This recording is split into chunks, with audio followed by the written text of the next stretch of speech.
Despite dramatic gains in women's rights over the past 100 years, one of the most troubling realities that still exists is the persistence of female-targeted violence. For women around the world, domestic violence, rape, and physical assault remain all too common.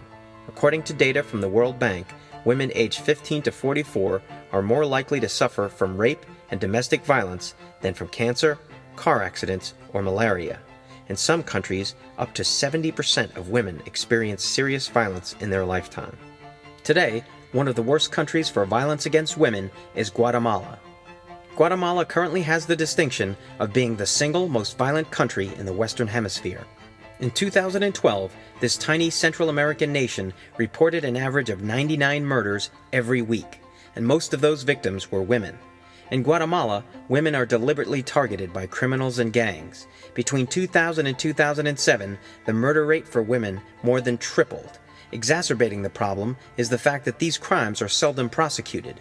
According to recent studies, only 2% of the perpetrators are ever brought to trial. In the face of all this violence, some women are beginning to rise up. They are demanding protection and fighting to bring violent criminals to justice. One of the most dedicated and effective activists working in Guatemala today is Norma Cruz, a 48-year-old mother who is making a real difference for the women of Guatemala. Despite constant threats against her life, Norma Cruz is working hard to transform the country's legal system and its culture of violence. In 2001, she co-founded a nonprofit group, Fundación Sobrevivientes, or the Survivors Foundation, an organization dedicated to preventing violence against women. The group provides legal, emotional, and financial help to female victims and their families. But these services are just the beginning. At the same time, Norma Cruz is fighting to change the entire system of justice, from criminal investigation to prosecution and sentencing. It's a daunting task, but one she sees as essential. Without large-scale systemic reform, Cruz believes that women will never be safe in Guatemala. "We're not going to allow one more woman to die," Cruz said in a recent interview. But why is Guatemala, of all nations, so particularly violent? The country's recent past offers some clues. From 1960 to 1996, this poor, undeveloped nation was engaged in a violent civil war. For 36 years, the country's repressive military government was locked in battle with a guerrilla movement fighting for reform.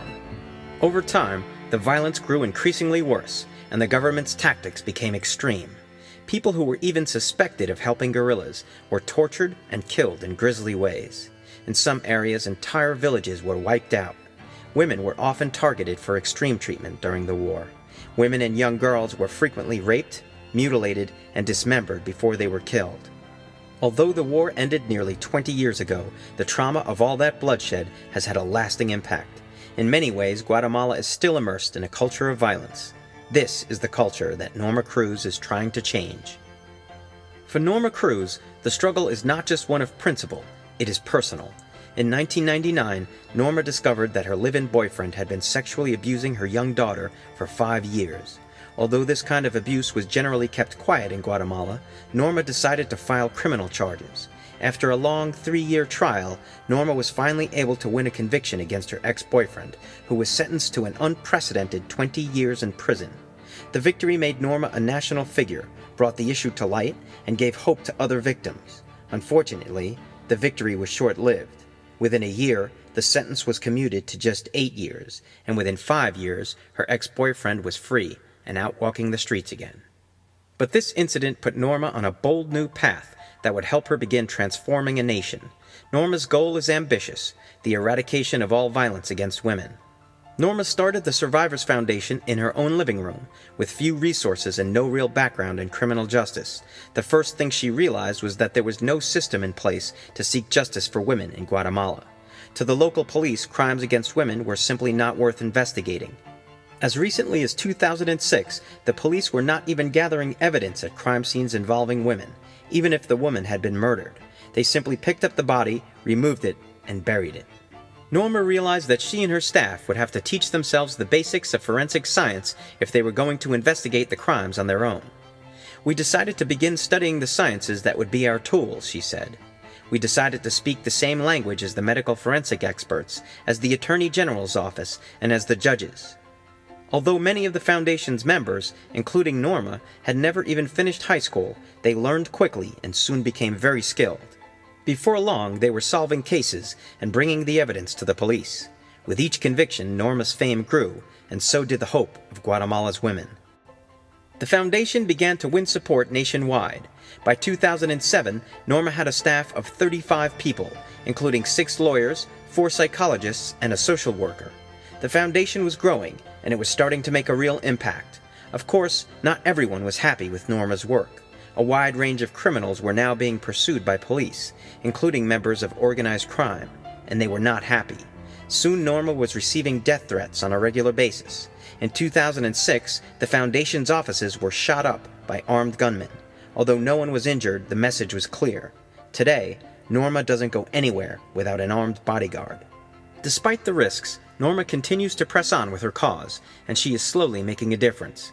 In 2009, her foundation helped to capture 69 murderers and rapists, including 2 serial rapists who had terrorized local communities. In the average year, the Survivors Foundation provides assistance to more than 1,000 women. As a result of her work, Norma Cruz received the Woman of Courage Award in 2009. That same year, she was named Woman of the Year by El Prensa Libre, a major Guatemalan newspaper. Today, she is known nationwide in her home country and receives support from human rights groups around the world. Norma's example reminds us that courage and determination can help bring about justice even in the most extreme circumstances.